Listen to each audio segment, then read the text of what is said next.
That's what happened with India and Pakistan. I said to Scott, I said to Howard, cancel all deals with India and Pakistan. They're not trading with us because they're in a war. They call back.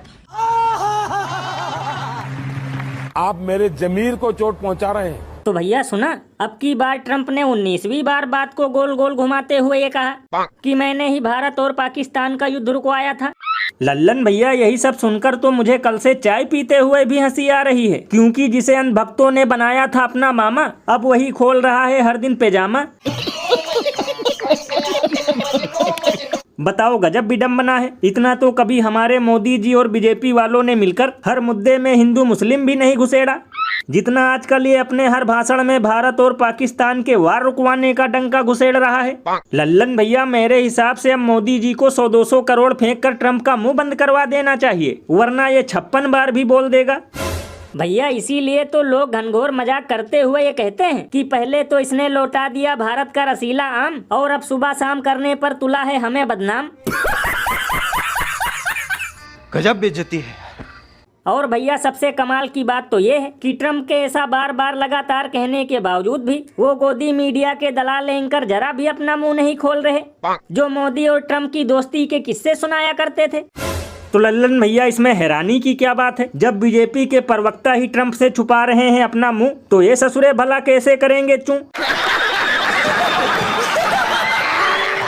और अभी तो रुको, climax अभी बाकी है। Mic लगा नहीं अभी। देखिए देखिए देखिए देखिए किस तरह के इतने तेजस्वी लोग हैं हमारे पास। तो भैया देखा, ये विस्तार न्यूज के रिपोर्टर विवेक तिवारी हैं, जो कल मध्य प्रदेश के रीवा में राशन घोटाले की गड़बड़ कहानी को उजागर करने गए थे। तो गेट के अंदर घुसने से पहले ही महिलाओं ने इन्हें दबोच कर बाहर कर दिया। तब तो लल्लन भैया जरूर इन महिलाओं को 200-200 रुपए देकर खड़ा किया गया होगा, और शुक्र मनाओ कैमरा चालू था, वरना ये महिलाएं इस रिपोर्टर पर छेड़खानी का आरोप लगाकर जेल भी भिजवा देती। अरे बाप रे, ये तो धोती खोल रहा है। लल्लन भैया, कभी कभी तो मुझे लगता है कि यूपी बिहार तो फोकट में बदनाम है, असली घोटाला तो मध्य प्रदेश में हो रहा है। मतलब कभी यहाँ बर्तन में घोटाला हो जाता है, कभी रोड डिजाइन में घोटाला हो जाता है, और परसों तो पेट्रोल पंप वालों ने यहाँ के सीएम मोहन यादव के साथ ही घोटाला कर दिया। भैया, इसीलिए तो इस पर महान कवि बाबा लपेटू दास ने कहा है कि ये न पूछो कहाँ कहाँ, बीजेपी जहाँ भ्रष्टाचार वहाँ।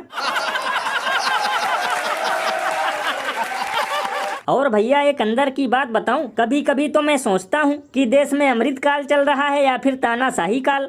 मतलब एक तो सारे रिपोर्टर सरकार की गोदी में बैठे हैं, और जब कोई जाबाज रिपोर्टर ऐसे घोटालों को उजागर करने की कोशिश करता है, तो या तो उसे दुनिया से विदा कर दिया जाता है, या फिर ऐसी बदसलूकी होती है। ये बड़ी अच्छी बात कही आप।